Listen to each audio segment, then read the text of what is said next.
Bismillahirrahmanirrahim. Assalamualaikum warahmatullahi wabarakatuh. Innal hamdalillah nahmaduhu wa nasta'inuhu wa nastaghfiruh wa na'udzu billahi min shururi anfusina wa sayyiati a'malina. Man yahdihillahu fala mudilla lahu wa man yudlil fala hadiya lahu. Wa ashhadu an la ilaha illallah wahdahu la syarika lahu wa ashhadu anna Muhammadan abduhu wa rasuluh. Ya ayyuhalladzina amanu taqullaha haqqa tuqatih wa la tamutunna illa wa antum muslimun. Ya ayyuhan nasu taqu rabbakumul ladzi khalaqakum min nafsin wahidah wa khalaqa minha zawjaha wa batha minhuma rijalan katsiran wa nisaa'a wattaqullaha alladzi tasaaluna bihi wal arham innallaha kana 'alaikum raqiba. Ya ayyuhalladzina amanu taqullaha wa qulu qawlan sadida yuslih lakum a'malakum wa yaghfir lakum dhunubakum wa man yuti'illaha wa rasulahu faqad faza fawzan 'azima. Amma ba'du fa inna asdaqal hadithi kitabullah wa khairal hadi hadi Muhammadin sallallahu alaihi wa ala alihi wasallam wa syarrul umuri muhdatsatuha wa kullu muhdatsatin bid'ah wa kullu bid'atin dhalalah wa kullu dhalalatin finnar. Para pemirsa Roja TV dan juga para pendengar Radio Roja dan radio-radio yang merelaynya, alhamdulillah kita bersyukur pada Allah Subhanahu wa taala pada hari ini Rabu tanggal 26 Rabiul Tsani 1435 Hijriah, kita kembali duduk bersama mengkaji ayat-ayat suci Al-Quran atau hadis-hadis Rasul sallallahu alaihi wa ala alihi wasallam. Salawat dan salam semoga selalu Allah berikan kepada Nabi kita Muhammad sallallahu alaihi wa ala alihi wasallam, pada keluarga beliau, para sahabat, serta orang-orang yang mengikuti beliau sampai hari kiamat kelak. Saya berdoa dengan nama-nama Allah yang husna dan sifat-sifatnya yang ulia. Allahumma aslih lana dinana alladhi huwa ismatu amrina wa aslih lana dunyana allati fiha ma'ashuna wa aslih lana akhiratana allati fiha ma'aduna waj'alil hayata ziyadatan lana fi kulli khair waj'alil mauta rahatan lana min kulli syarr. Wahai Allah, perbaikilah urusan agama kami yang merupakan benteng diri kami, dan perbaikilah urusan dunia kami yang di dalamnya tempat tinggal kami, dan perbaikilah urusan akhirat kami yang di dalamnya tempat kembali kami, dan jadikanlah kehidupan sebagai tambahan bagi kami dalam setiap amal kebaikan, dan jadikanlah kematian sebagai peristirahatan bagi kami dari setiap keburukan. Allahumma amin. Bapak, Ibu, saudara-saudari, para pemirsa Roja TV yang semoga selalu dirahmati oleh Allah Subhanahu wa taala, pada siang kali ini kita dalam kajian Islam ilmiah rutin setiap Rabu live dari Banjarmasin, Masjid Imam Syafi'i, membahas tentang sebuah permasalahan yang berkaitan dengan muamalah, yang berkaitan dengan hubungan sosial antar sesama manusia. Dan sebelumnya saya ingin mengingatkan kepada para pemirsa Roja TV sekalian dirahmati oleh Allah Subhanahu wa taala tentang sebuah nikmat Allah, terutama bagi Anda yang beragama Islam, dan juga kami tujukan kepada Anda-anda yang belum beragama Islam. Mudah-mudahan dengan penjelasan muqaddimah ini Anda kembali kepada agama Islam dan memeluk agama Islam sebagaimana yang diinginkan oleh Allah Subhanahu wa taala. Salah satu nikmat Allah Subhanahu wa taala terbesar yang kita bisa ambil dari agama Islam adalah bahwasanya sifat karakteristik dari agama Islam adalah syariat dan ajaran Islam sempurna. Dalam artian sempurna, dia mencakup seluruh aspek kehidupan manusia. Islam bukan hanya mengatur perkara akidah, hubungan seorang manusia berkeyakinan dengan Allahnya, bukan. Islam bukan hanya mengatur perkara ibadah, bagaimana seseorang menegakkan peribadatan kepada Allah Subhanahu wa taala. Bukan hanya itu saja. Islam bukan hanya mengatur, tetapi Islam juga mengatur hubungan muamalah, hubungan antar sesama manusia. Diatur dalam Islam. Bahkan dalam perihal tingkah laku kita sehari-hari diatur dalam Islam. Walhamdulillah. Ini salah satu nikmat terbesar yang Allah berikan pada syariat Islam. Sebagaimana yang Allah Subhanahu wa taala jelaskan di dalam surat Al-Maidah ayat 3, "Al-yauma akmaltu lakum dinakum wa atmamtu 'alaikum ni'mati wa raditu lakumul Islam dinan." Hari ini kusempurnakan bagi kalian agama kalian dan kusempurnakan atas kalian nikmatku dan kuridhai Islam sebagai agama. Saya jadi ingat perkataan Al-Ustadz Al-Maududi hafizahullahu ta'ala, bahwa beliau mengatakan jika sempurna berarti benar-benar menyeluruh, tidak ada yang kurang, tidak ada yang butuh penambahan, tidak ada yang butuh pengurangan, sempurna sebagaimana kalimat sempurna yang dimaksudkan. Makanya tidak heran setelah ini Imam Ibnu Katsir rahimahullahu taala, beliau di dalam kitab Tafsirul Qur'anil Azim mengatakan, hadhihi akbaru ni'amillahi azza wa jal. Ayat ini adalah termasuk nikmat Allah yang terbesar ala hadhil ummati, terhadap umat ini. Haitsu akmala ta'ala lahum dinahum, yang mana Allah Subhanahu wa taala telah menyempurnakan bagi umat ini agama mereka. Fala yahtajuna ila dinin ghairih, maka mereka tidak butuh kepada ajaran selain ajaran Islam. Wala ila nabiyyin ghaira nabiyihim, dan mereka tidak butuh kepada seorang nabi selain nabi mereka, yaitu Nabi Muhammad sallallahu alaihi wa ala alihi wasallam.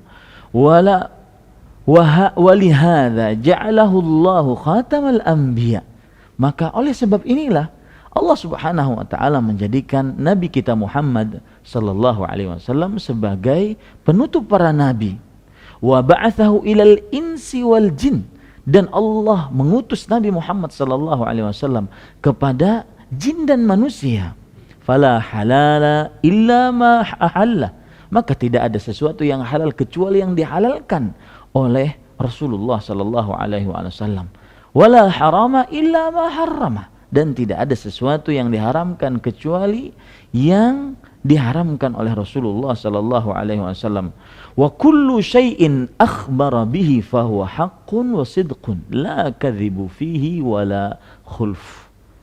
Maka setiap yang beliau beritahukan sallallahu alaihi wasallam adalah benar dan hak, bukan dusta dan bukan mengada-ngada.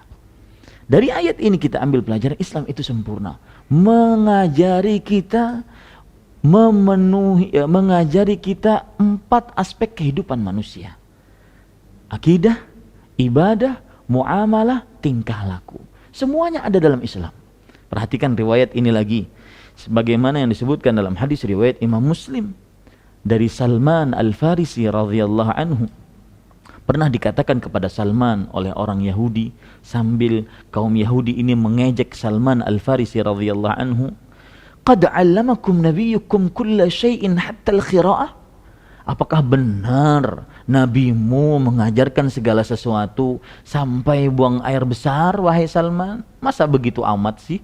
Maka dijawab oleh Salman radhiyallahu anhu, "Ajal, laqad nahana an nastaqbila al-qiblata li gha'itin aw baul." Benar adanya Nabi kita mengajarkan segala sesuatu, baik itu berupa akidah, tata cara beribadah kepada Allah, mengabdikan diri kepada Yang Maha Kuasa, tata cara kita bermuamalah dengan sesama manusia, bahkan bukan hanya sekedar dengan sesama manusia, dengan hewan, dengan alam semesta. Tingkah laku kita selama kita hidup di dunia diajarkan dalam Islam. Makanya Salman Al-Farisi radhiyallahu anhu mengatakan, ajal, benar Rasulullah SAW mengajarkan kita bahkan tata cara bermuasyarah, yang ini akan kita bahas nantinya. Tata cara adab-adab pasutri, hubungan suami istri di atas ranjang diajarkan dalam Islam sedemikian rupa, subhanallah. Tinggal kita mengikuti, mempelajari ajaran tersebut dan mengamalkannya. Ini indahnya Islam. Ini sesuatu yang harus Anda patut syukuri, wahai kaum muslim. Bersyukur Anda ketika dipilih oleh Allah dari miliaran manusia menjadi manusia muslim. Anda tanpa membayarnya, Anda tanpa mendaftarnya, Anda tanpa melalui seleksinya. Allah Subhanahu wa taala yang memilih Anda menjadi seorang muslim, yang bisa akhirnya mendapatkan syariat sempurna, mengatur akidah, mengatur ibadah, mengatur hubungan sosial, mengatur tingkah laku sehari-hari. Subhanallah. Alhamdulillah alladzi bi ni'matihi tatimmus shalihat. Segala puji bagi Allah yang dengan nikmatnya amalan-amalan soleh sempurna. Para ikhwan yang dirahmati oleh Allah Subhanahu wa taala, saya lanjutkan hadis tadi. Salman Al-Farisi kemudian menjawab dengan tegas, ajal, benar. Nabi kami mengajarkan segala sesuatu, hatta khira'ah, sampai buang air besar. Laqad nahana an nastaqbil al-qiblata li gha'itin aw baul. Sungguh Nabi Muhammad sallallahu alaihi wasallam, Nabi kami telah melarang kami untuk menghadap ke kiblat, baik ketika buang air besar atau ketika buang air kecil. Au an nastanjiya bil yamin, dan atau melarang kami untuk beristinja, membersihkan kotoran-kotoran, baik ketika buang air besar, buang air kecil dengan tangan kanan. Au an nastanjiya bi aqalla min 3 ahjar, atau Nabi Muhammad sallallahu alaihi wasallam melarang kita untuk beristinja, membersihkan kotoran-kotoran dari habis buang air besar, buang air kecil, lebih sedikit dari 3 batu. Harus 3 batu. Au anastanja biraji'in aw 'azmin, atau Nabi Muhammad sallallahu alaihi wasallam telah melarang kami untuk beristinja dengan kotoran yang sudah membatu ataupun dengan tulang. Lihat, agama Islam sempurna. Maka bersyukurlah Anda menjadi seorang muslim yang sudah diatur ajarannya, tidak perlu buat-buat lagi. Bapak Ibu saudara-saudari, para pemirsa Raja TV yang dirahmati oleh Allah Subhanahu wa taala. Maka kita angkat tema ini, yaitu tema kita adab-adab berhubungan pasutri di atas ranjang. Dan innallaha la yastahi minal haq. Sesungguhnya Allah Subhanahu wa taala tidak malu terhadap sebuah kebenaran. Apa yang kita akan bicarakan kelak adalah sebuah ilmu yang wajib diamalkan. Adab-adab hubungan pasangan suami istri ketika di atas ranjang. Pokoknya siang-siang begitu panas ini, mudah-mudahan tema ini juga menjadi panas. Dan mudah-mudahan setelah ini bisa langsung dipraktekkan. Bapak Ibu saudara-saudari yang dimuliakan oleh Allah. Sebelumnya saya beri muqaddimah yang kedua, karena saya teringat sebuah ayat dalam surat Ar-Rum ayat 21. Allah Subhanahu wa taala berfirman, "Wa min ayatihi an khalaqalakum min anfusikum azwajan litaskunu ilaiha wa ja'ala bainakum mawaddatan wa rahmah."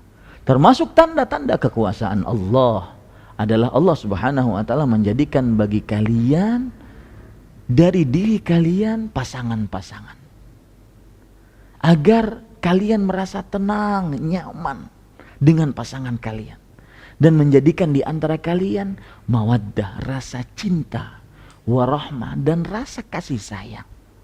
Nah, salah satu amalan yang bisa mewujudkan ayat ini, surat Ar-Rum ayat 21, ketika kita berpasangan, suami dengan istrinya, istri dengan suaminya, agar terwujud sifat ketenangan, agar terwujud rasa kasih sayang, cinta, maka Bapak Ibu saudara-saudari, disinilah pentingnya berhubungan badan. Pentingnya berhubungan badan. Coba perhatikan perkataan yang sangat menarik dari Imam Ibnu Qayyim Al-Jauziyah rahimahullahu ta'ala. beliau menyebutkan di dalam kitab beliau At-Tibbun Nabawi tentang apa maksud daripada dan apa tujuan dari berjima, bersetubuh.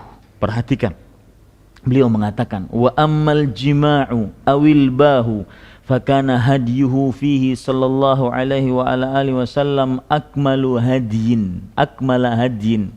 Adapun berjima atau bersetubuh ataupun yang disebut dengan al-ba'ah, maka petunjuk Rasul sallallahu alaihi wasallam adalah petunjuk yang paling sempurna. Yuhfadhu bihi sihhah. Lihat, luar biasanya ajaran Islam. Kalau kita mempraktekkan nantinya adab-adab perhubungan suami istri ini, akan terjaga kesehatan yang kita semua ingin sehat.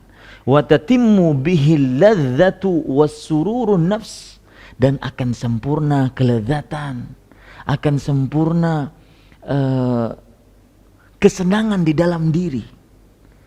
Ya, dengan berhubungan pasangan suami istri akan sempurna kelezatan dengan melaksanakan adab-adab yang sesuai dengan contoh dari Rasul sallallahu alaihi wasallam. Kemudian beliau mengatakan, wa yahsulu lahu bihi maqasiduhu allati wudi'a li ajliha, dan akan terjadi dengan bersetubuh tersebut, akan terdapat, akan tercapai dengan bersetubuh tersebut maksud-maksud yang didirikan, yang ditujukan ketika seseorang bersetubuh. Kemudian beliau mengatakan, fa innal jima'a wudi'a fil asli li thalathati umur wa hiya maqasiduhul asliyah. Sesungguhnya bersetubuh enggak sembarangan ini. Ini pembicaraan yang sangat luar biasa.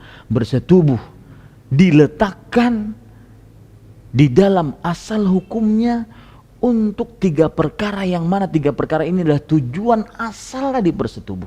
Jadi ketika kita menggauli istrinya, bukan hanya sekedar melampiaskan hawa nafsu, bukan hanya sekedar melambatkan kelezatan, tetapi ada faedah dan tujuan dari bersetubuh tersebut. Yang pertama, beliau mengatakan hifdzun nasl. Ya, bersetubuh artinya tujuannya adalah menjaga keturunan. Yang mana keturunan dijaga, ini salah satu tujuan daripada tujuan-tujuan syariat, menjaga keturunan. Ya, makanya sangat sungguh terlarang apabila ada seorang yang menikah, seorang laki-laki menikahi istrinya, kemudian sang istri entah satu dan lain hal alasannya tidak mau disetubuhi, tidak mau digauli, karena tidak akan terjaga tujuan syariat, yaitu menjaga keturunan.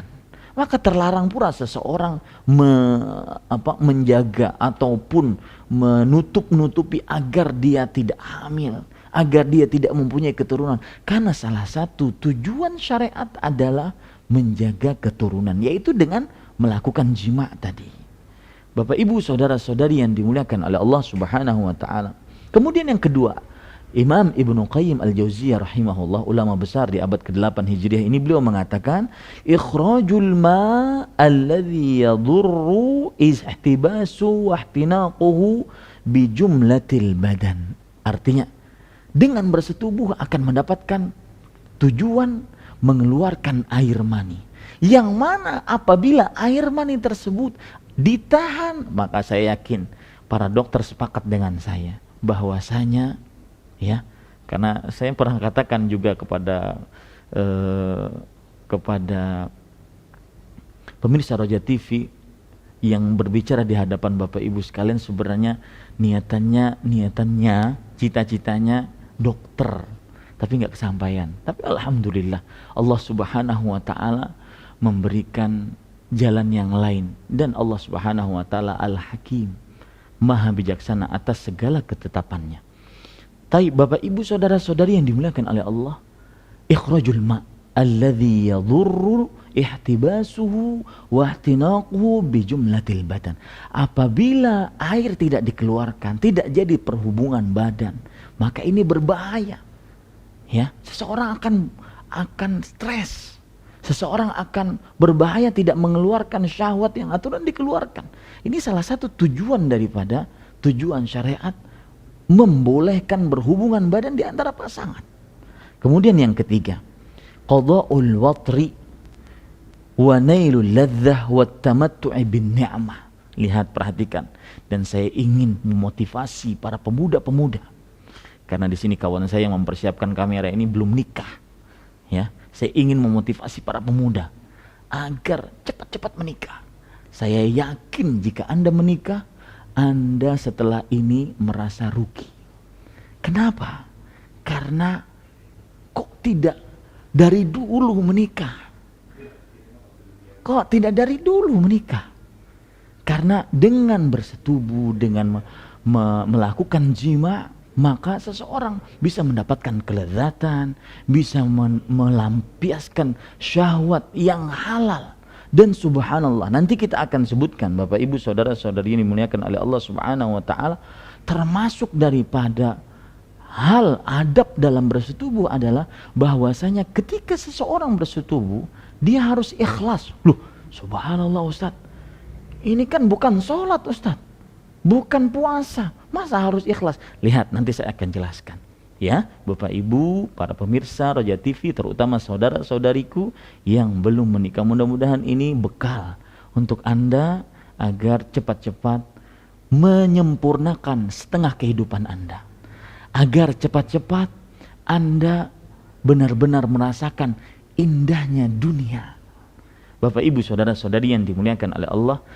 Kemudian Imam Ibnu Qayyim Al-Jauziyah rahimahullah juga mengatakan, wa min manafi'ihi ayil jima' ghaddul basar wa kaffun nafs wal qudratu 'alal 'iffati 'anil haram. Lihat, subhanallah, luar biasa. Makanya sebelum saya terjemahkan, termasuk dari manfaat orang bersetubuh dengan pasangannya yang sah secara Islam, maka tercela sekali perbuatan zina dari orang-orang yang sudah menikah. Meskipun apabila orang yang belum menikah melakukan perbuatan zina, maka apa hukumnya? Para pemirsa Roja TV, bukan wajar ya, bukan, dosa. Ya, dosa besar. Dosa besar. Al-Hafidh Al-Zahabi rahimahullah di dalam kitab beliau Al-Kabair menyebutkan zina termasuk dosa besar. Nah, apalagi kalau seandainya yang mengerjakan perbuatan zina ini orang yang sudah merasakan kelezatan dengan pasangannya yang sah, malah mencari yang tidak sah. Subhanallah. Lihat, perhatikan, saya terjemahkan sekarang. Termasuk manafi'uhu, termasuk daripada manfaat ail jima, manfaat jima, ghaddul basar, menunjukkan pandangan, kafun nafs. Nah, saya sedikit mengupas di sini ghaddul basar. Jika ada Anda wahai para istri yang mendengarkan kajian saya ini, para pemirsa Roja TV, para istri sekalian, akhwat, jika Anda atau calon-calon istri, jika Anda mempunyai suami dan Anda sudah melayani suami sedemikian rupa, ternyata suami Anda tidak bisa atau masih matanya jelalatan melihat hal-hal yang diharamkan, melihat wanita-wanita yang bukan mahramnya, apalagi tanpa menutup auratnya, maka mungkin kita sebagai seorang istri introspeksi, mungkin kita pelayanannya kurang. Nah, begitu cara berpikirnya. Karena sebenarnya salah satu manfaat dari bersetubuh pasangan suami istri adalah baik sang suami, baik sang istri, dia menahan pandangannya. Ketika dia sudah merasakan lezat, oh saya punya istri kok, kenapa harus melihat sesuatu yang haram? Di sini di samping saya ada seorang istri yang tercinta, ya, my lovely wife. Ada seorang istri yang paling saya cintai. Kenapa harus melihat yang haram? Itu haram dan tidak bisa saya nikmati, kadang-kadang tidak bisa dipegang, cuma dilihat. Maka perhatikan, ya, para istri, nasihat saya dari hati yang paling dalam, dari suami yang menginginkan Anda menjadi istri yang salehah. Ketika suami Anda belum bisa ghaddul basar, jangan salahkan dia pertama kali, tapi coba introspeksi kita. Mungkin kita yang kurang pelayanan terhadap suami kita. Kalaupun ternyata pelayanannya luar biasa, sebagaimana yang disebutkan dalam sebuah hadis yang diriwayatkan oleh Imam Abu Daud kalau tidak salah, yaitu ketika seorang perempuan ditanya oleh Rasul sallallahu alaihi wasallam, "Adzatu ba'lin anti?" Apakah engkau mempunyai suami wahai perempuan? Kemudian perempuan tersebut menjawab, "Na'am." Iya, saya adalah wanita yang bersuami.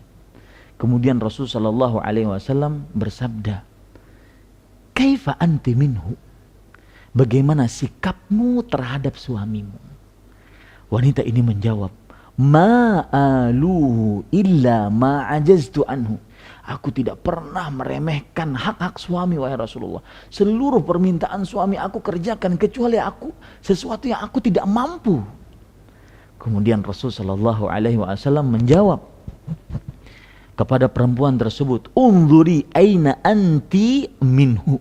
Perhatikan wahai perempuan, wahai wanita yang bersuami, bagaimana keadaanmu terhadap dirinya atau darinya. Artinya perhatikan wahai istri, apakah engkau diridhai oleh suami atau tidak? Apakah pelayanmu benar-benar luar biasa atau tidak?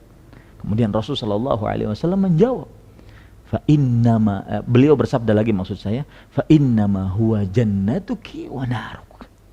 Sesungguhnya dia adalah surgamu atau nerakamu. Kalau seandainya ada perempuan seperti ini, benar-benar melayani suaminya, benar-benar dia full, ya, benar-benar dia cintanya full kepada suaminya. Artinya dalam artian pelayanannya tidak kurang terhadap suaminya. Si suami masih tidak bisa ghadul basar, menundukkan pandangan, baru itu bermasalah pada sang suami. Tetapi nasihat saya, sebagaimana saya seorang suami, perhatikan Anda, wahai para istri.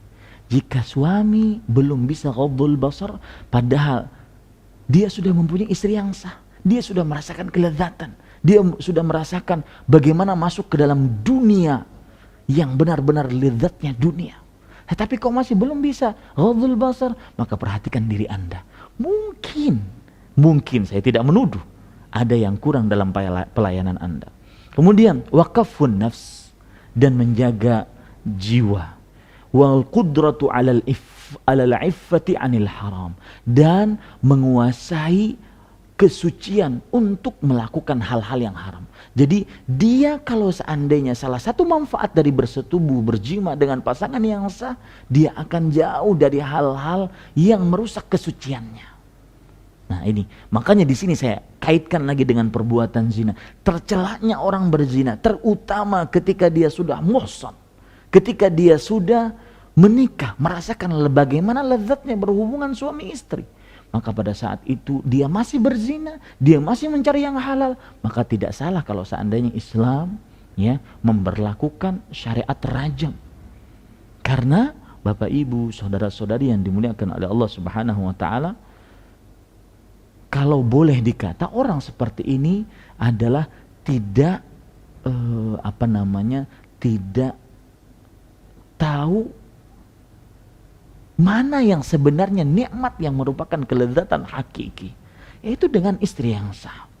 Ketika kita jangankan, mohon maaf ya dengan bahasa saya, masukkan ember ke dalam sumur, maksudnya berjima, kita menyuapi istri saja itu ibadah, dianggap sedekah. Hatta ma taj'alul luqmata fi imra'atik, sampai memasukkan ya makanan, sendok makanan ke dalam mulut istrimu, ke dalam mulut pasanganmu, itu sedekah. Artinya Al-Hafidz Ibnu Hajar Al-Asqalani rahimahullah, dan saya menyinggung kepada para suami sekarang ya, ketika Anda menafkahi anak istri Anda, itu dianggap sedekah kata Rasulullah. Ketika Anda menyetubuhi istri Anda, dianggap sedekah kata Rasulullah SAW. Ketika Anda menyuapi istri Anda, dianggap sedekah. Al-Hafidz Ibnu Hajar beliau menyebutkan sebuah faedah yang sangat menarik. Faedahnya adalah, wahai para suami, kata beliau, ini dalam bahasa saya ya, tetapi saya ambilkan dari perkataan Al-Hafidz Ibnu Hajar. Wahai para suami, berharap pahalalah ketika Anda menafkahi anak istri Anda. Dan itulah rahasia kenapa Rasulullah SAW menyebutkan yang menafkahi anak istrinya, yang menggauli istrinya, yang menyuapi istrinya disebut sedekah. Agar para suami, memang itu kewajiban Anda wahai suami menafkahi anak istri. Kewajiban Anda untuk memakani istri. Kewajiban Anda untuk memberikan kelezatan kepada istri. Tapi jangan lupa berharap pahala Anda di sana. Makanya disebut di situ oleh Rasulullah SAW sedekah. Subhanallah. Ayo ya para pemuda yang sedang mendengar kajian saya, ya, terutama yang lagi pacaran-pacaran, kasihan, sudah duit habis, perasaan capek, ya, kemudian tenaga capek, tapi tidak ada hasil, cuma cinta-cinta semu, kasih sayang semu. Tapi ketika sudah menjadi suami istri, benar-benar bisa mengasihi, bisa menyayangi, benar-benar bisa saling cinta mencintai dari hati yang paling dalam. Subhanallah. Subhanallah, siang ini saya puitis sekali ya. Baik, Bapak Ibu, saudara-saudari yang dimuliakan oleh Allah Subhanahu wa taala. Oleh karenanya Rasul sallallahu alaihi wasallam, beliau pernah bersabda dalam hadis riwayat Imam Ahmad, Imam Nasa'i, dan juga disahihkan oleh Imam Hakim. Beliau bersabda, "Hubbiba ilayya min dunyakum at-tibu wan nisa." Artinya, disukakan kepadaku dari dunia kalian perempuan dan minyak wangi. Sebabnya ini, rahasianya ini, karena di dalamnya terdapat menjaga tujuan-tujuan syariat dengan menikah, dengan melakukan hubungan badan. Bapak Ibu, saudara-saudari yang dimuliakan oleh Allah, kita sekarang masuk ke dalam adab-adab pasutri, berhubungan pasutri. Yang pertama, ketika Anda berhubungan, ketika Anda ingin melampiaskan syahwat, maka ikhlaskan niat. Subhanallah, kok ikhlaskan niat? Iya, bahwasanya berhubungan itu ibadah, dinilai ibadah oleh Allah. Coba perhatikan hadis yang menunjukkan akan hal itu. Hadis riwayat Imam Muslim an Abi Dzar radhiyallahu anhu anna Rasulullah sallallahu alaihi wasallam qala, dari Abu Dzar radhiyallahu anhu bahwa Rasul sallallahu alaihi wasallam bersabda, wa fi bud'i ahadikum sadaqah, dan di dalam pergaulan tubuh kalian, di dalam persetubuhan kalian, di dalam hubungan kalian suami istri itu terdapat sedekah. Para sahabat bertanya, qalu ya Rasulullah, wahai Rasulullah, ayati ahaduna syahwatahu wa yakunu lahu fiha ajr? Wahai Rasulullah, apakah seseorang melampiaskan syahwatnya dan dia dapat pahala dari itu? Ini aneh ini. Dan seperti yang saya katakan tadi, inilah indahnya Islam, inilah kemuliaan syariat Islam. Dan banyak yang seperti ini, melampiaskan syahwat, kemudian sesuai dengan contoh Rasul, dapat pahala. Makan kenyang, minum kenyang, lapar habis, haus hilang, kemudian berdoa setelah makan dan minum, dapat pahala, diampuni dosanya yang telah lalu. Luar biasa. Itu syariat Islam. Ayo kaum muslim, gali syariat Islam, amalkan setelah itu. Ayo kaum non muslim, mari masuk ke dalam agama Islam. Anda akan mendapatkan syariat yang begitu sempurna, begitu luar biasa. Bapak Ibu, saudara-saudari yang dimuliakan oleh Allah Subhanahu wa taala. Kemudian Rasulullah sallallahu alaihi wasallam menjawab, "Ara'aitum law wada'aha fil haram akana alaihi wizr? Fakadzalika idza wada'aha fil halal kana lahu ajr." Beritahukan kepadaku, bukankah kalau seandainya dia meletakkan syahwat tersebut pada sesuatu yang haram, dia akan mendapatkan dosa atasnya? Begitu pula kalau seandainya dia meletakkan syahwat tersebut pada sesuatu yang halal, dia akan mendapatkan pahala atasnya. Nah ini Bapak Ibu, saudara-saudari, jadi ketika kita melakukan hubungan badan, ikhlaskan niat karena Allah. Karena ini ibadah yang kita berharap pahala darinya. Bukan hanya sekedar melampiaskan hawa nafsu, bukan hanya sekedar mendapatkan kelezatan, bukan. Ini ibadah kepada Allah. Kita ketika menggauli istri kita ketika melayani kita, itu adalah ibadah kepada Allah. Maka di situ benar-benar terdapat kelezatan. Lezatnya beribadah dan lezatnya syahwat dunia yang diberikan oleh Allah, yang dihalalkan oleh Allah Subhanahu wa taala. Kemudian yang kedua yaitu seseorang, dan ini adab yang kedua ini khusus untuk pengantin baru, pasangan baru menempuh kehidupan bersama, yaitu hendaknya ketika baru bertemu maka sang suami meletakkan tangannya di kepalanya. Sang suami meletakkan tangan di kepala istrinya, yaitu lebih tepatnya di sini ya, di nasiyah. Nasiyah itu ini ya, antara dahi dengan rambut dengan ujung rambut. Nah di sini awal ini nasiyah namanya. Maka diletakkan tangan di situ sambil apa? Berdoa, meminta kebaikan dari Allah Subhanahu wa taala. Dalil yang menunjukkan akan hal ini adalah hadis yang diriwayatkan oleh Imam Al-Bukhari dalam kitabnya Af'alul Ibad, kemudian Imam Abu Daud, Ibnu Majah, Imam Al-Hakim dan yang lainnya. Dan hadis ini disahihkan oleh Imam Al-Hakim, Imam Al-Zahabi, kemudian juga di dalam oleh Imam Al-Iraqi, menyatakan bahwasanya sanadnya baik. Dalil yang menunjukkan akan hal itu adalah, perhatikan, Rasul sallallahu alaihi wasallam bersabda, "Idza tazawwaja ahadukum ra'atan aw ishtara khadiman falyakhudh binasiyatiha." Jika salah seorang dari kalian menikah dengan seorang perempuan atau membeli seorang budak, maka hendaklah dia memegang nasiyahnya. Nasiyahnya seperti yang saya katakan di sini, ya. Wal yusammillaha azza wajal. Kemudian dia mengucapkan bismillah. Wal yad'u bil barakah. Dan hendaklah dia berdoa agar istri tersebut mendatangkan berkah, agar budak tersebut mendatangkan berkah, dengan mengucapkan wal yaqul Allahumma inni as'aluka min khairiha wa khairi ma jabaltaha alaih wa a'udzubika min syarriha wa syarri ma jabaltaha alaih. Ya Allah, sesungguhnya aku memohon kepada Engkau dari kebaikan perempuan ini dan kebaikan apa yang Engkau ciptakan padanya, dan aku berlindung dari keburukan perempuan ini dan keburukan yang telah tercipta yang ada pada dirinya. Ini para ikhwan yang dirahmati oleh Allah, ini adab yang kedua, ya, adab yang kedua. Kemudian adab yang ketiga, dan ini juga khusus untuk pengantin baru, new couple. Mudah-mudahan betul ya bahasa Inggrisnya, pengantin baru.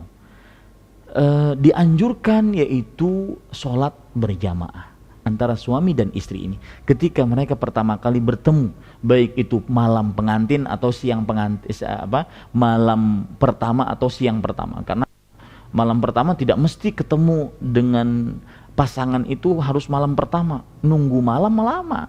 Ya, siang pertama juga boleh, ya. Siang juga boleh. Artinya sesudah akad nikah, ya, sesudah halal, siang juga boleh. Tidak mesti harus nunggu malam. Malam pertama katanya, ya. Kapan saja Anda bertemu pertama kali dengan pasangan Anda, maka hendaklah sholat berjamaah 2 rakaat antara suami dan istri tersebut. Yaitu, dan ini disebutkan dalam beberapa riwayat dari para sahabat Nabi radhiyallahu anhum. Di antaranya sebuah hadis yang disebutkan di dalam kitab Al-Musannaf, Musannaf Ibnu Abi Syaibah, kemudian juga Musannaf Abdul Razzaq. An Abi Sa'id Maula Abi Usaid. Abu Sa'id, beliau adalah budaknya dari Abu Usaid radhiyallahu anhu. Abu Sa'id ini bercerita, tazawwajtu wa anna mamluk. Aku menikah dalam keadaan aku seorang budak. Fada'autu nafaran min ashabi Nabi sallallahu alaihi wasallam, fihim Ibnu Mas'ud wa Abu Dzar wa Hudzaifah. Di antara mereka ada Abdullah bin Mas'ud, Abu Dzar dan Hudzaifah. Kenapa disebutkan 3 orang ini? Ya, padahal yang diundang banyak, karena 3 orang ini yang terkenal tentang keilmuannya. Qala, kemudian Abu Sa'id berkata, wa uqimatis shalah, dan didirikan salat pada waktu itu. Kemudian fadhahaba Abu Dzarrin liyataqaddam, maka Abu Dzar pun maju untuk menjadi imam. Faqalu, lalu sahabat-sahabat yang lain mengatakan, ilaika, jangan engkau wahai Abu Dzar. Kemudian Abu Dzar mengatakan, kadzalik, Apakah benar demikian? Kemudian para sahabat Nabi radhiyallahu anhu mengatakan, "Na'am, iya." Lalu jadilah yang menjadi imam di sini adalah Abu Sa'id. Padahal beliau waktu itu adalah seorang yang budak. Kemudian Abu Sa'id bercerita, "Fataqaddamtu bihim wa ana 'abdun mamluk wa 'allamuni faqalu." Lalu aku pun maju jadi imam, kemudian padahal aku adalah seorang budak. Ini menunjukkan syariat Islam yang begitu tinggi, bahwasanya siapapun bisa menjadi pemimpin di dalam sholat. Ya, tidak dilihat apakah dia seorang merdeka, apakah dia seorang budak. Dan ini menunjukkan bahwasanya Islam sangat menghargai hak asasi manusia. Islam tidak pernah meremehkan hak asasi manusia, merendahkan hak asasi manusia. Ya. Kemudian Abu Sa'id bercerita, kemudian para sahabat tadi mengajariku tentang satu hal. Mereka mengatakan, "Idza dakhala 'alaika ahluka fasalli rak'atain." Wahai Abu Sa'id, jika nanti istrimu masuk ke kamarmu, mendatangimu pada pertemuan pertama, maka sholatlah 2 rakaat kalian berdua. Thumma salillaha min khairi ma dakhala 'alaika wa ta'awwadh bihi min syarrihi. Kemudian mintalah kepada Allah dari kebaikan seorang yang masuk ke dalam rumahmu, atau dari keburukan dan minta perlindunganlah kepada Allah dari keburukannya. Ya. Kemudian summa sya'nu wa sya'nuka. Summa sya'nuka wa sya'nu ahli. Kemudian silahkan kalian berdua berbuat apa saja. Ya. Ini Bapak Ibu, saudara-saudari, para pemirsa Raja TV yang dimuliakan oleh Allah dan juga para pendengar sekalian dirahmati oleh Allah Subhanahu wa taala. Kemudian Bapak Ibu, saudara-saudari yang dimuliakan oleh Allah, adab yang keempat, dan ini yang keempat bukan hanya pasangan baru, bukan hanya new couple, tetapi juga pasangan yang sudah lama, pengantin-pengantin lama, bahkan yang sudah keriput-keriput. Ya, saya menyinggung adab ini khususnya pasangan yang sudah lama, mungkin sudah 5 tahun berhubungan suami istri, 10 tahun menjadi pasangan suami istri, bahkan 20 tahun, bahkan semua rambut, jenggot, baik yang kakek atau neneknya sudah sudah ubanan semua. Maka amalkan ini, ya. Jangan hanya mengamalkan ini ketika honeymoon, bulan madu, ya, ketika baru-baru menikah, tetapi setelah itu tidak mengamalkan ini. Apa yang saya maksud? Adab yang keempat yaitu seorang suami ketika ingin menggauli istrinya, hendaklah dia menggauli dalam keadaan sebelumnya mencumbu istrinya, merayu istrinya, membuat istrinya tergugah syahwatnya, ya, membuat istrinya yang asalnya adem ayem tenang menjadi benar-benar terangkat syahwatnya, ya. Dan ini sekali lagi bukan saya katakan bukan hanya pasangan yang baru-baru saja. Coba Bapak Ibu perhatikan, ya, terutama yang sudah lama menikah. Kan indah kalau seandainya seorang yang sudah ubanan, jenggotnya sudah putih mungkin, kemudian sang istri juga rambutnya sudah putih karena sudah berumur lama, menjadi pasangan suami lama. Misalkan dia memanggil karena mereka sering dipanggil oleh cucu-cucunya kakek dan nenek, maka itu menjadi panggilan mereka. Ketika sang nenek memanggil kepada sang kakek, "Wahai kakekku sayang," indah, subhanallah. Kemudian sang kakek menjawab, "Yes, my lovely nenek." Luar biasa. Jadi mencumbu istri sebelum berhubungan badan, kemudian merayu sang istri juga seperti itu melakukan sesuatu yang bisa mengangkat gairah sang suami. Ini termasuk daripada sunnah Rasul Sallallahu Alaihi Wasallam, ya.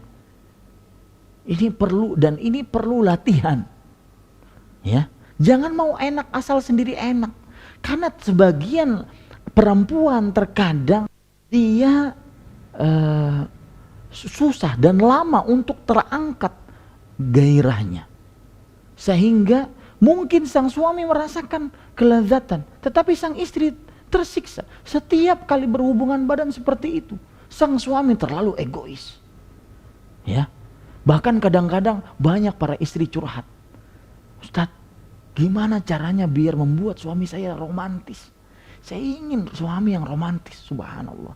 Ini tantangan bagi Anda wahai para suami. Ya, membuat Rasul sallallahu alaihi wasallam itu sangat-sangat romantis, luar biasa. Makanya beliau mengatakan tazawwadul wadud al-walud. Menikahlah kalian dengan wanita-wanita yang banyak melahirkan anak, yang diperhatikan seperti itu, dan al-wadud, yaitu yang pecinta, yang romantis. Coba perhatikan bagaimana indahnya dan mesranya Rasulullah sallallahu alaihi wasallam. Dan banyak dalam kehidupan beliau seperti itu, bukan hanya ketika malam pertama, bukan hanya bahkan ketika beliau sudah lama dengan istri-istri beliau. Luar biasa. Dan itu kenangan yang akan dikenang oleh pasangannya.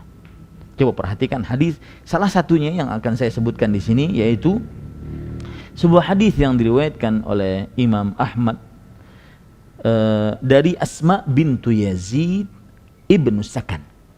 Beliau bercerita, jadi nama sahabat wanita yang bercerita inilah Asma bintu Yazid. Beliau bercerita, inni qayyantu Aisyata li Rasulillah sallallahu alaihi wasallam. Aku menghiasi Aisyah radhiyallahu anha untuk ditemui oleh Rasul sallallahu alaihi wasallam. Thumma ji'tuhu fada'autu li jalwatiha. Kemudian aku mendatangi beliau, Nabi Muhammad SAW, dan aku panggil beliau agar bisa bertemu dengan Aisyah radhiyallahu anha. Linnadhari ilaiha majluwatan, agar Nabi Muhammad SAW melihat dalam keadaan Aisyah sedang berdandan. Faja'a fajalasa ila jambiha fautiya bi'ussi labanin. Artinya lalu Aisyah pun Nabi Muhammad SAW pun datang, kemudian duduk di sampingnya, lihat, duduk di sampingnya, ya. Jangan asal langsung regu, tidak, duduk di sampingnya baik-baik. Kemudian setelah itu diberikan kepada beliau cangkir besar, di dalamnya ada susu, fasyariba, kemudian beliau meminum, thumma nawalaha An-Nabi sallallahu alaihi wasallam. Kemudian setelah meminum, Nabi Muhammad sallallahu alaihi wasallam memberikannya kepada Aisyah. Lihat, luar biasa. Ya, salah satu pemandangan yang sangat indah. Tidak ingin terlalu ego sendiri, tidak. Ya, ini para ikhwan yang dirahmati oleh Allah Subhanahu wa taala. Ini menyimpang sedikit dari tema kita, adab-adab pasutri. Sebagian suami kadang-kadang kalau lagi makan seenaknya. Ya, apalagi kalau makan di luar, ya. Kemudian diajak temannya misalkan, itu tidak pernah mikir istrinya, ya. Dan jangan mikir juga, tapi tanya, Dek mau makan apa? Nih sekarang saya mau makan ini, ya, ya. Sayang mau makan apa? Subhanallah, indah, luar biasa. Ingat suami, ingat istri yang di rumah, dia makannya apa? Ini para ikhwan yang dirahmati oleh Allah Subhanahu wa taala. Kemudian setelah itu perhatikan baik-baik. Lalu faqafadat ra'saha wastahyat. Lalu Aisyah pun menundukkan pandangannya dan beliau malu. Kemudian akhirnya singkat cerita, ya, Nabi Muhammad sallallahu alaihi wasallam, Aisyah radhiyallahu anha pun meminumnya. Dan tadi bekas yang diminum oleh Aisyah, beliau perhatikan itu dan beliau meminum di bekas tersebut. Yang hal-hal seperti ini perhatikan wahai para suami. Bikin istri Anda, ya, menjadi bikin Anda dianggap oleh istri sebagai seorang suami yang romantis. Saya belum bisa membayangkan kalau seandainya ada seorang suami yang nggak pernah senyum sama istrinya, ya. Subhanallah, itu kasihan sang istri itu, ya, nggak pernah senyum kepada suaminya. Ini para ikhwan yang dirahmati oleh Allah Subhanahu wa taala. Kemudian termasuk daripada adab yang kelima yaitu ketika kita mendatangi, terutama adab ini tertuju kepada suami yang kelima ini, ya. Ketika kita mendatangi istri kita, ingin menggaulinya, maka ucapkanlah sebagaimana disebutkan dalam hadis riwayat Bukhari, ucapkanlah bismillah. Allahumma jannibna syaitan wa jannibis syaitana ma razaqtana. Wahai Allah, jannibna syaitan, jauhkan kami berdua dari syaitan, dan jauhkan apa yang engkau berikan rezeki kepada kami juga dari syaitan. Yaitu kalau seandainya dalam hubungan badan ini nantinya kami mendapatkan anak, engkau takdirkan kami diberikan anugerah anak, maka jauhkan anak tersebut juga dari syaitan. Rasulullah SAW ketika bersabda seperti ini, kata beliau, فَإِذَا قَضَى اللَّهُ بَيْنَهُمَا وَلَدًا لَمْ يَضُرَّهُ الشَّيْطَانُ أَبَدًا. Kalau seandainya Allah Subhanahu wa Ta'ala menakdirkan dalam hubungan mereka berdua tersebut seorang anak, maka syaitan tidak akan pernah bisa membahayakan anak tersebut. Maka sekarang Bapak Ibu saudara-saudari yang dimuliakan oleh Allah, kita perhatikan kalau anak-anak kita kok sering kena penyakit yang kesurupan jin misalkan, ataupun sering kena penyakit ain, maka itu jadi pelajaran bagi kita. Kalau nanti kita menggauli istri kita untuk ingin mendapatkan anak, maka baca doa ini. Bismillah. Ingat ya, enggak pakai Ar-Rahman Ar-Rahim ya. Bismillah. Allahumma jannibna syaitan wa jannibis syaitana ma razaqtana. Baik. Kemudian yang keenam, ya, termasuk adab yang dibicarakan oleh para ulama ketika pasangan suami istri berhubungan, yaitu boleh menggauli istrinya yang sah dari arah mana saja. Mau dari atas, mau dari belakang, mau dari depan, mau dari bawah. Silakan. Atas, bawah, depan, belakang, kanan, kiri, silakan. Ya, akan tetapi dengan syarat yang dituju adalah tempat melahirkan anak. Yang dituju adalah tempat seorang perempuan melahirkan anak, yaitu kemaluan perempuan. Ya. Silahkan dari arah mana saja, diperbolehkan dalam agama Islam. Coba perhatikan hadis yang menunjukkan akan hal ini, hadis riwayat Bukhari dan Muslim. Rasul sebelumnya saya ucapkan dulu sebuah ayat dalam Al-Quran tentang dalil akan hal ini. Nisa'ukum harthul lakum fa'tu harthakum anna syi'tum. Artinya istri kalian itu adalah ladang cocok tanam bagi kalian. Maka fa'tu harthakum anna syi'tum, maka datangi ladang cocok tanam bagi kalian itu dari arah yang kalian kehendaki. Dari arah yang kalian kehendaki. Ya. Kemudian Rasulullah SAW bersabda, lihat hadis riwayat Bukhari dari Jabir radhiyallahu anhu, beliau bercerita, kanatil yahudu taqul, kaum Yahudi berkata, idza atar rajulum ra'atahu min duburiha fi qubuliha kana alwaladu ahwal. Orang Yahudi beranggapan kalau seandainya seorang lelaki menyetubuhi istrinya dari belakang, tetapi yang dituju adalah kemaluan istrinya, yang dituju adalah tempat lahir anaknya, tetapi melakukannya dari belakang, maka Bapak Ibu saudara-saudari, kata kaum Yahudi, anaknya itu nanti juling. Maka Allah menurunkan ayat ini, nisa'ukum harthul lakum fa'tu harthakum anna syi'tum. Artinya, ya, istri kalian itu adalah ladang cocok tanam bagi kalian. Silahkan tanami ladang kalian dari arah mana saja yang kalian kehendaki. Ini ayat dijelaskan lagi oleh Rasulullah SAW. Beliau bersabda, muqbilatun wa mudbiratun idza kana dzalika fil farj. Artinya, silahkan dari depan, silahkan dari belakang, kalau hal itu pada kemaluan, pada tempatnya lahir anak, ya. Jadi silahkan bagaimanapun caranya, mau salto, mau dari atas, mau dari bawah, silakan, ya. Karena itu hadis Rasulullah SAW, muqbilatun mudbiratun idza kana fil farj. Silakan dari depan, dari belakang, kalau seandainya itu, ya,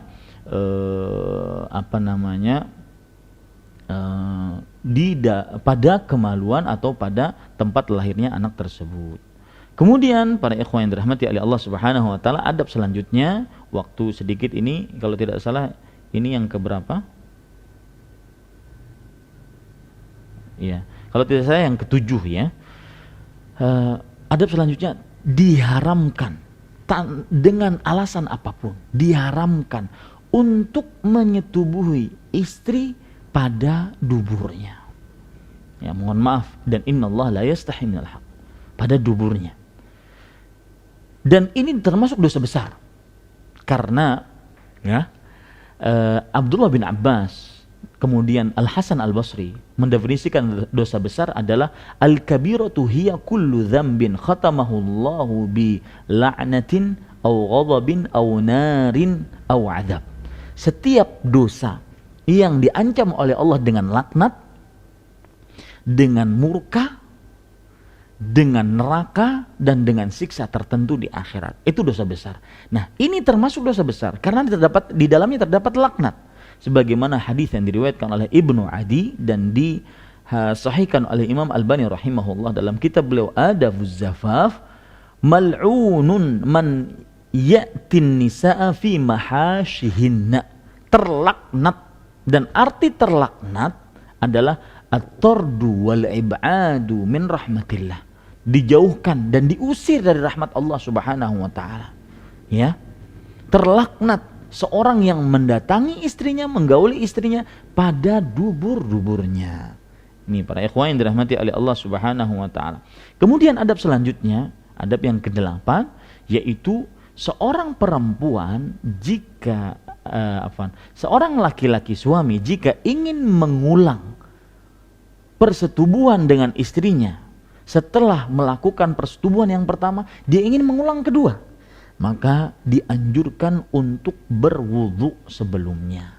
Hal ini sebagaimana yang disebutkan dalam hadis riwayat Imam Muslim, idza ata ahadukum ahlahu thumma arada an ya'uda falyatawadda bainahuma fa innahu anshatu fil 'aud. Jika salah seorang dari kalian mendatangi istrinya, kemudian dia ingin mengulangi lagi, maka hendaklah dia berwudu. Sesungguhnya wudu tersebut membuat lebih semangat dalam mengulangi hal tersebut lagi. Ini Bapak Ibu, saudara-saudari yang dimuliakan oleh Allah. Lebih utama lagi kalau mandi. Karena Rasulullah SAW bersabda dalam hadis riwayat Imam Abu Daud, Imam An-Nasai, beliau bersabda ketika ditanya oleh Abu Rafi' radhiyallahu anhu, ataj'alu ghuslan wa ala taj'aluhu ghuslan wahidan? Wahai Rasulullah, kenapa engkau tidak jadikan ketika menggilir istrimu menjadi satu kali mandi, daripada engkau satu digilir mandi, satu digilir mandi, satu digilir mandi, satu digilir. Jadikan aja, gilir dulu seluruhnya kemudian mandi. Kata Rasul sallallahu alaihi wasallam, huwa azka, hadza azka wa atyabu wa athhar. Ini lebih suci, lebih baik, dan lebih bersih, ya, lebih bersih. Kemudian para ikhwan yang dirahmati oleh Allah, termasuk permasalahan adab dan fikih juga ketika kita berhubungan suami istri adalah masalah mandi junub. Kapan pasangan suami ya diwajibkan mandi junub? Ada dua keadaan. Yang pertama, idzal taqal khitanan, jika dua khitan, yang dimaksudkan di sini adalah dua kemaluan bertemu. Wa illam yunzil, meskipun tidak keluar air mani, maka itu wajib mandi. Hal ini berdasarkan hadis dalam riwayat Imam Ahmad, Imam Muslim dan yang lainnya, idza jawazal khitanul khitana, jika ya khitan bertemu dengan khitan yang lain, jika kemaluan bertemu dengan kemaluan yang lain. Jika kemaluan bertemu dengan kemaluan yang lain. Ini Bapak Ibu, saudara-saudari yang dimuliakan oleh Allah Subhanahu wa taala. Kemudian yang kedua, yaitu kapan diwajibkan untuk mandi? Ketika keluar air mani, meskipun tidak bertemu kemaluan. Yaitu apabila seorang suami mencumbu istrinya, bermesraan dengan istrinya, kemudian keluar air mani, maka wajib mandi pada saat itu. Hal ini berdasarkan hadis riwayat Imam Muslim. Innamal ma'u minal ma'. Artinya mandi itu disebabkan karena adanya air. Bahwa tadi sudah saya sebutkan bahwa tentang mandi junub, kapan kita mandi junub yang berkaitan dengan hubungan pasangan suami istri, yaitu ketika bertemu dua kemaluan, meskipun tidak keluar mani, atau ketika keluar mani meskipun tidak bertemu dengan kemaluan. Hal ini bertemu dua kemaluan. Hal ini berdasarkan hadis riwayat Imam Muslim, innamal ma'u minal ma'. Sesungguhnya air mandi dikarenakan adanya air mani, ya. Kemudian yang termasuk adab dalam hubungan pasangan suami istri juga, yaitu di antaranya adalah diperbolehkan bagi suami untuk, atau tidak diperbolehkan, mohon maaf, bagi suami untuk menggauli istrinya di kemaluannya ketika sang istri itu haid, ya, sang istri ketika haid. Hal ini berdasarkan firman Allah Subhanahu wa taala, wa yas'alunaka 'anil mahid qul huwa adzan fa'tazilun nisaa fil mahid. Dan mereka bertanya tentang haid, maka katakanlah dia adalah kotoran, maka jauhilah perempuan pada waktu haid. Tetapi seorang wanita haid bukan berarti tidak boleh melayani suaminya. Yang tidak boleh hanya pada kemaluannya. Karena Rasulullah SAW bersabda dalam beberapa hadis sahih, kulla syai'in illa nikah. Ya, artinya ketika sang istri haid, maka berbuat segala sesuatu dengan suaminya apapun kecuali nikah, yaitu kecuali memasukkan ember ke dalam sumur. Demikian. Karena waktu dan masih ada beberapa adab, tetapi insya Allah itu sudah mencukupi. Apa yang baik ternyata dari Allah Subhanahu wa taala, apa yang buruk itu dari saya pribadi. Wassallallahu nabiyana Muhammad walhamdulillahi rabbil alamin.